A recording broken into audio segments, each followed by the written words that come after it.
Welcome to TechLeaper channel, and in today's video I am going to show you how to create an one-click shutdown shortcut in Windows 10. Now the first thing you have to do is right click on mouse and then click on new, then click on shortcut.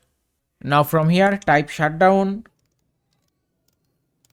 then space, then hyphen, then type S and then space, then hyphen, then type T, then space again and then type 1 and then click on next. Now from here type a name for this shortcut, then click on finish and it's done. Now you can see one-click shutdown shortcut has been created successfully.